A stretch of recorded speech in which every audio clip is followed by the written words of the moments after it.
Good morning guys. So, yon. Welcome sa ating bagong episode. Ayun. Pupunta pala tayo sa dagat. Titingnan natin kung may nangisda ba. Baka makaano tayo ng pangulam. Ayun. Yeah, boy. Kakagising ko lang kasi kaya medyo haggard pa oh. What? Bro, what are you talking about, man? Yan. Medyo haggard pa yung face. Nako. So yun. Sa mga nanonood welcome sa ating bagong episode at sa hindi pa nakapag-subscribe at yun, please subscribe, like and share at click nyo po yung notification bell para sa mga bagong updates. So yun, tara guys, let's go. So yun guys, nandito na ako sa baybayin. Hinihingal ako. Galing kasi ako ng tumulong na rin sa bangka na ano dun sa dagat. Sila yan yan sila Jingo, Goy, tsaka si Luloy, tsaka si Oscar.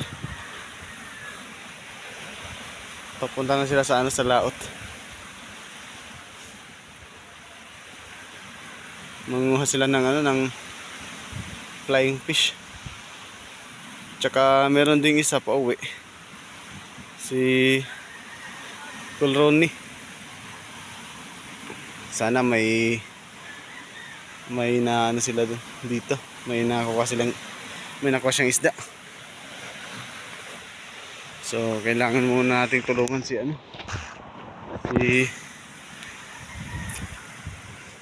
Kulroni. Kasi baka may nakuhang isda ba. Makaano tayo ng isang hiwa. Char.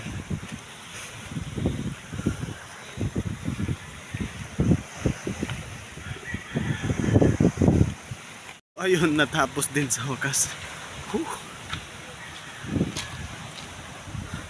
Medyo mabigat kasi yung pambot na inangat namin papunta sa dagat. Kasi low tide, low tide. So kailangan talaga na bubuhati ng 8 tao yung pamput. So yun guys, dahil wala namang kuha walang kuha si Kulroni, so kumuha na lang tayo ng lapas o yung mga tawag dito. Hindi ko alam kung anong tawag sa inyo, basta lapasabi. Tara, let's go. Ito kasi namin kinukuha yung lapas. Sana nga meron. Kaso na nila na halungkat na Titingnan natin kung meron pa ba o wala na. Sana meron pa.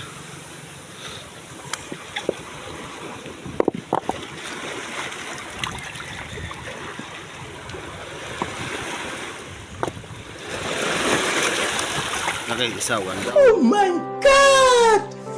Wow! Down.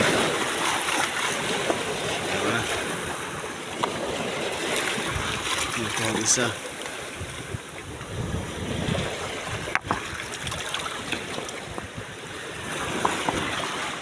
Saka meron din mga Brito Star. Yan Ayan. Off muna ko yung video kasi kailangan talaga dalawahan yung dalawahan yung paggamit ng kamay dito. Hirap pag lang, isa-isa lang. Ayan guys, update na lang yun. Na po kayo. I-update ko na lang kayo kung may ano, may makuha tayong marami. Let's go.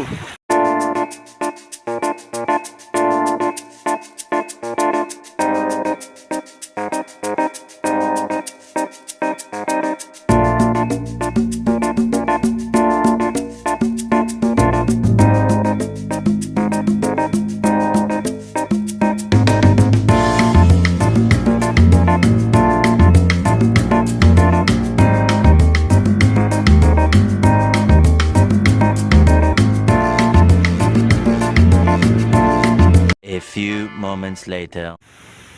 So update guys.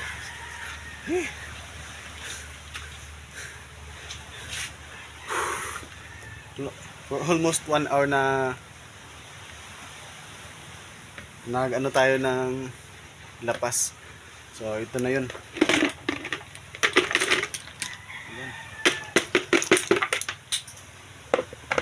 Kilala kong kaliskis mo, oy.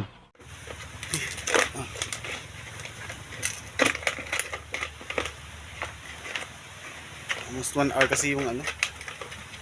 Umahon na ako kasi yun nga, medyo mainit na, tapos mag high tide na kasi. Kaya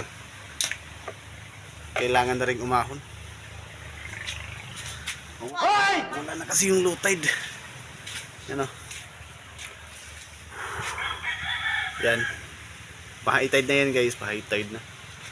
So, yan ito. Ito na. Almost 1 hour na pangunguhan natin. Ito yung nakuha natin. Wow naman! Wow! Wow! Yan.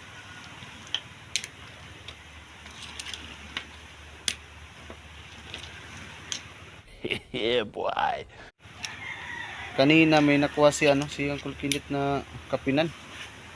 Sayang hindi ko na videohan. Laki nun guys, laki eh. Ito naman, hinama ko na rin yung medyo ano, ito. At least may pwede na ito makain. Tsaka sinama ko na rin to.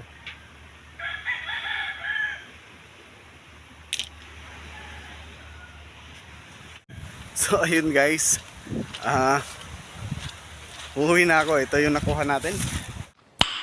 Nice. So may pangulam na tayo sa ano, sa agahan. Tsaka may duty pa kasi ako, kaya kailangan ko munang umuwi. So dito na ako dadaan sa ano, sa baybayin. Oh God, please, no! No! No! Para medyo malapit lang. Kasi doon sa highway may mga sasakyan eh. Medyo maingay, kaya dito na lang ano. Hindi. Grabe, solid yung mga lapas dito guys sa amin.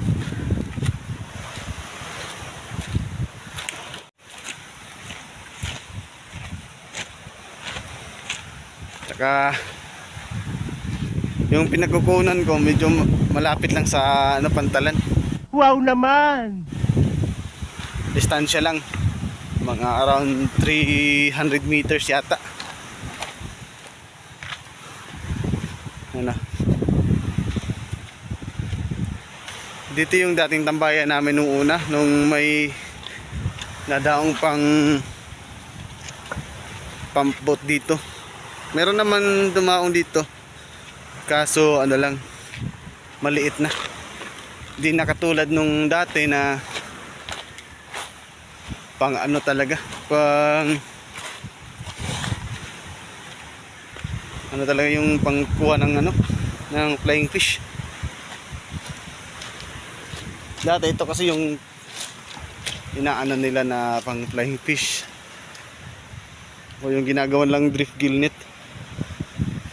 Yan. Kaso hindi na sila nagpundar, kaya ginawa nilang ano, bottom set.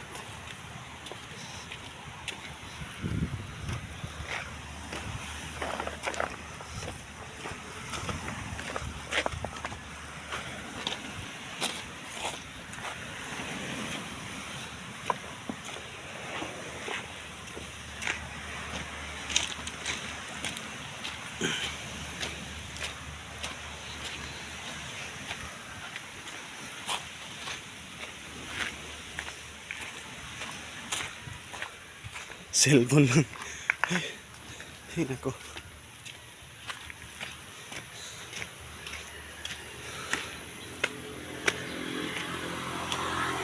So yun, nandito na tayo sa highway. Bakit? So yun guys, nandito na ako sa bahay. Tsaka, siyempre dala ko pa rin to. So, kailangan nating lutuin to para makapag ano tayo. Makakain na ng agahan para pupunta pa kasi ako sa ano, sa Lipanto kasi mag total harvest daw ng ano, seaweeds. So yun, abangan nyo yan. Ano ko sana. Iba-vlog ko yung ano, pag total harvest ng seaweeds mamaya. Pag makaabot tayo dun sa ano, sa dun sa Lipanto. So yun guys, lulutuin natin.